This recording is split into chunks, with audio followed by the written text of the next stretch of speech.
성경 말씀 봅시다. 요한복음 1장 19절에서 23절입니다. 요한복음 1장 19절에서 23절 돌아가면서 한 절씩 읽도록 하겠습니다.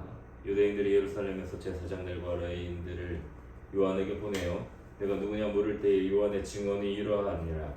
요한이 드러내어 말하고 숨기지 아니하니 드러내야 하는 말이 나는 그리스도가 아니라 한데 또 묻되 그러면 누구냐 내가 엘리야냐 이르되 나는 아니라. 또 묻되 내가 그 선지자냐 대답하되 아니라. 또 말하되 누구냐 우리를 보낸 이들에게 대답하게 하라. 너는 내게 대하여 무엇이라 하느냐. 이르되 나는 선지자 이사야의 말과 같이 주의 길을 곧게 하라고 광야에서 외치는 자의 소리로다 하니라. 아멘.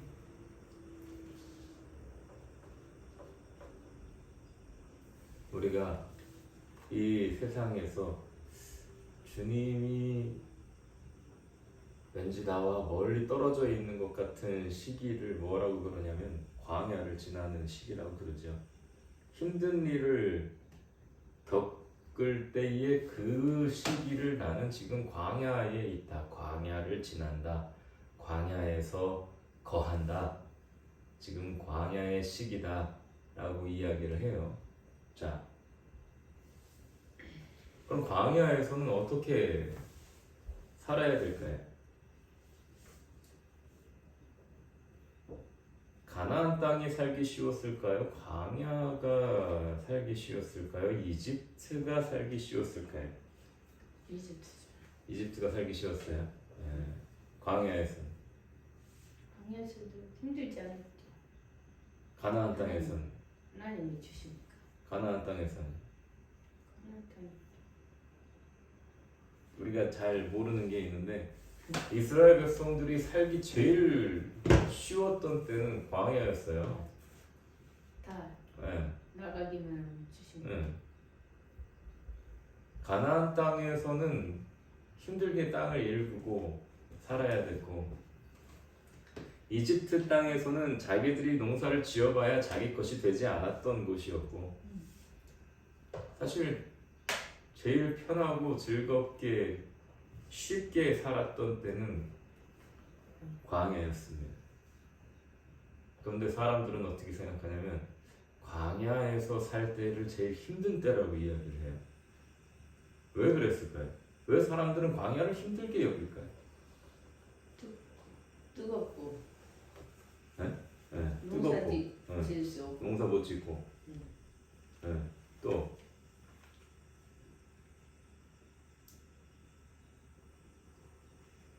전갈도 있고. 위험도 있고, 예, 그래요. 강도의 위협도 있고, 물도 없고. 자, 그런데 광야에서 사는데 항상 구름 기둥이 있고 불 기둥이 있어. 그래서 막 그늘 만들어줘요. 그 물도 반석에서 막 샘물이 솟아나. 농사를 안 지어도 만나가 막 내려요. 그러면 어때요? 광야야말로 이집트보다 살기 좋고 편안한 곳이죠. 그런데 사람들은 이스라엘 백성들은 광야를 지날 때를 어떻게 생각을 하냐면 광야 세월을 힘든 세월이라고 모든 이스라엘 백성들이 다 그렇게 얘기해요. 성경의 역사에서도 다 뭐라 그러냐면 광야에서 지냈던 때를 기억해라. 그때가 어땠는지를 기억해라. 그러면 그때를 뭐라고 생각하냐면 그때 힘들었지.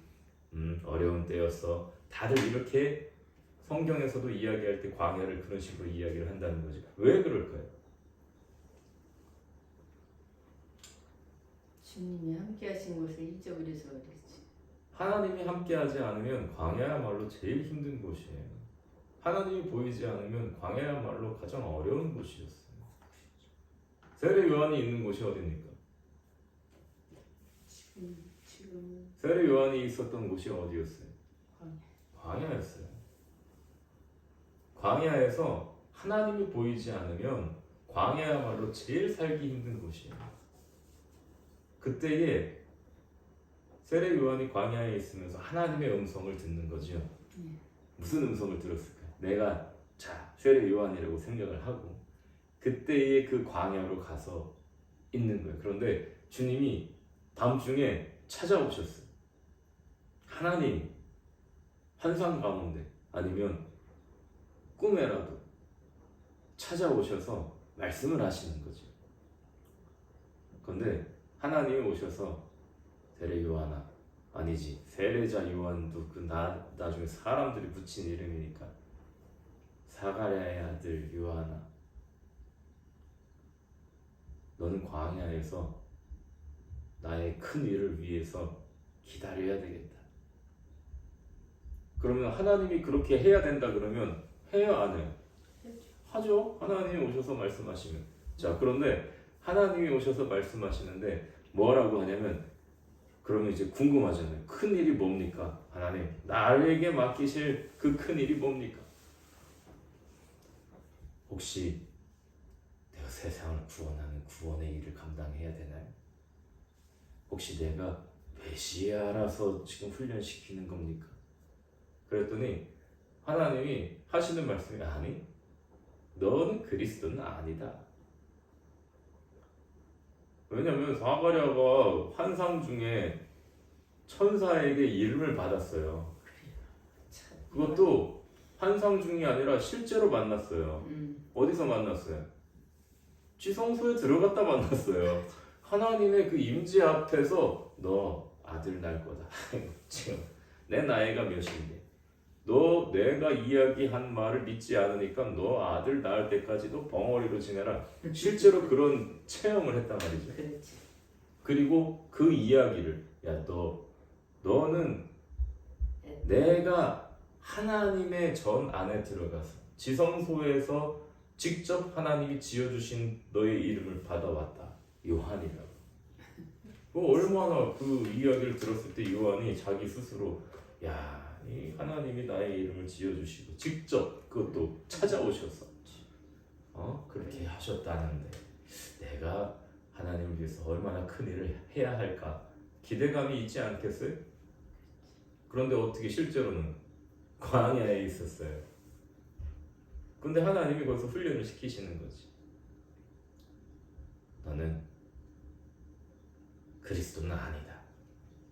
그럼 하나님, 아이 그리스도가 아니면 그 주님이 오실 길을 예비할 때에 주님이 다시 메시아가 오기 전에 엘리야를 다시 보내시겠다고 하셨다는데 그럼 제가 엘리야입니까?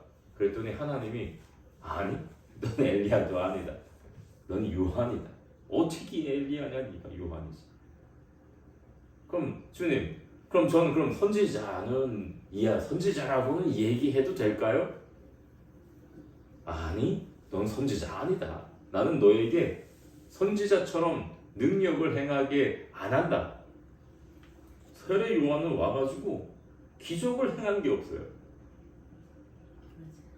아무 기적을 행하지 않아. 세례만 했어요. 자, 그럼 선지자예요? 선지자 아니에요. 주님이 알려주시는 것이 너는 엘리야도 아니고 선지자들처럼 능력을 행할 것도 아니고 그럼 주님 저는 도대체 뭐라고 해야 될까요? 전 누굽니까 그럼? 전 왜 여기 광야에 있어야 되는 겁니까? 그때 하나님이 가르쳐 주신 것이 이사야서의 말씀입니다. 이사야의 말과 같이 주의 길을 곧게 하라고 광야에서 외치는 자의 소리다. 다시 처음으로 돌아가 봅시다. 광야는 좋은 곳이에요? 안 좋은 곳이에요?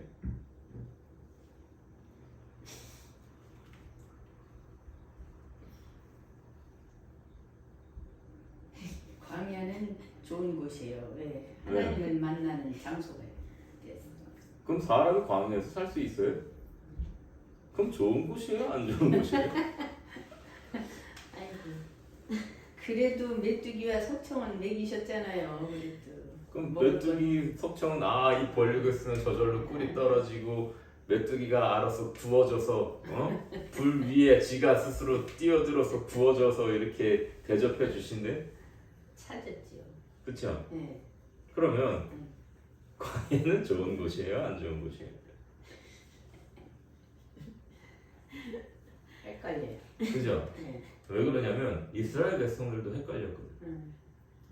모세도 헷갈렸어요. 모두가 다 헷갈려요. 세례 요한도 헷갈렸어요. 그래서 광야에 있으면서 세례 요한이 기도를 안 했을까요? 하나님 도대체 나는 왜 여기 있는 겁니까? 나를 왜 이곳에 두셨습니까? 많이 했죠. 엄청 했죠. 그때 주님이 가르쳐 주시는 거예요. 너는 주의 길을 걷게 하라고 광야에서 외치는 자의 소리.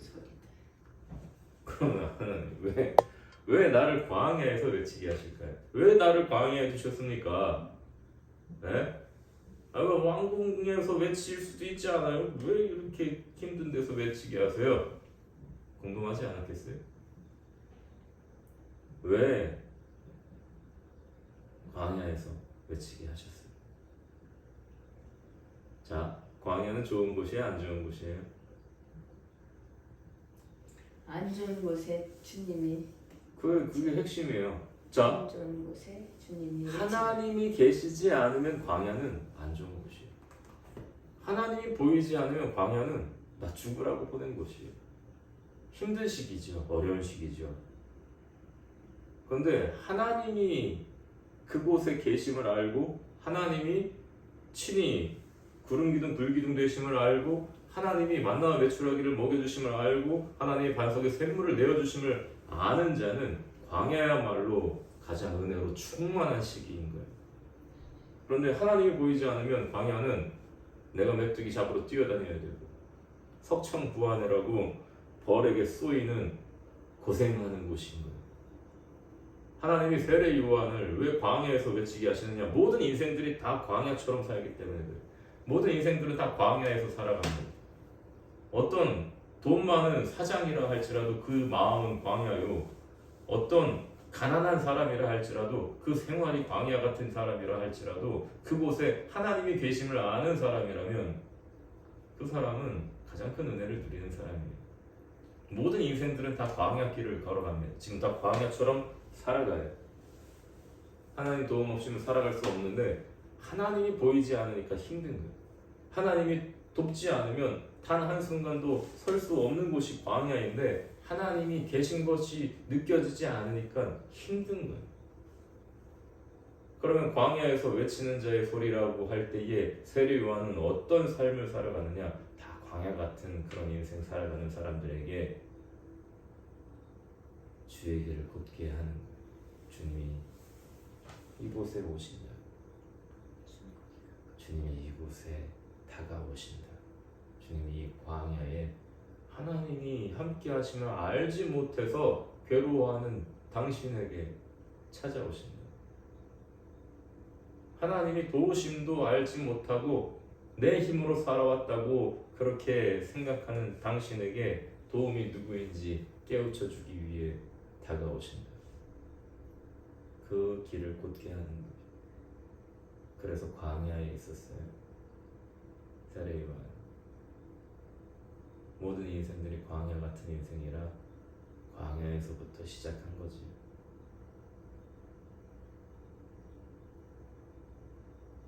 우리는 어떤 인생으로 살아갈까요?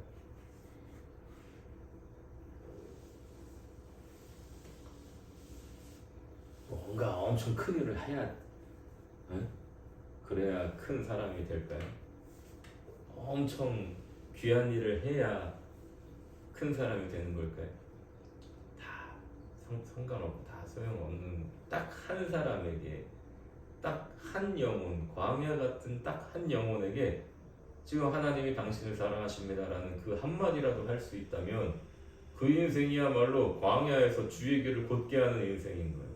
세례 요한과 같은 인생. 얼마나 귀해요. 그죠? 그러니까 우리가 예수님을 세상 가운데 이야기하고 전할 수 있다는 것은 그것이야말로 가장 귀하고 복된 인생인 거지. 예수님에 대하여 누군가에게 전해줄 수 있고 이야기할 수 있다는 것. 그것이야말로 우리에겐 세례 요한의 그 놀라운 인생과 같은, 여자가 낳은 자 중에 가장 큰 자라고 했던 세례 요한과 같은 동일한 사역을 하면서 살아가는 거죠.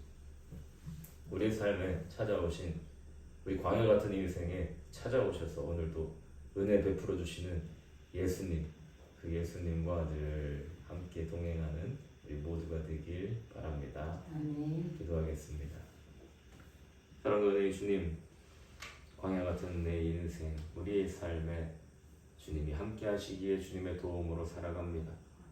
주님이 함께 하시며 우리가 알지 못하는 순간에도 도우시고 깨닫지 못하는 순간에도 동행하시며 우리가 생각지도 못한 길로 인도하시고 가장 선하고 온전하신 뜻으로 보호하여 주시니 오늘도 주님 안에서 그 은혜를 찬양하며 살아갑니다.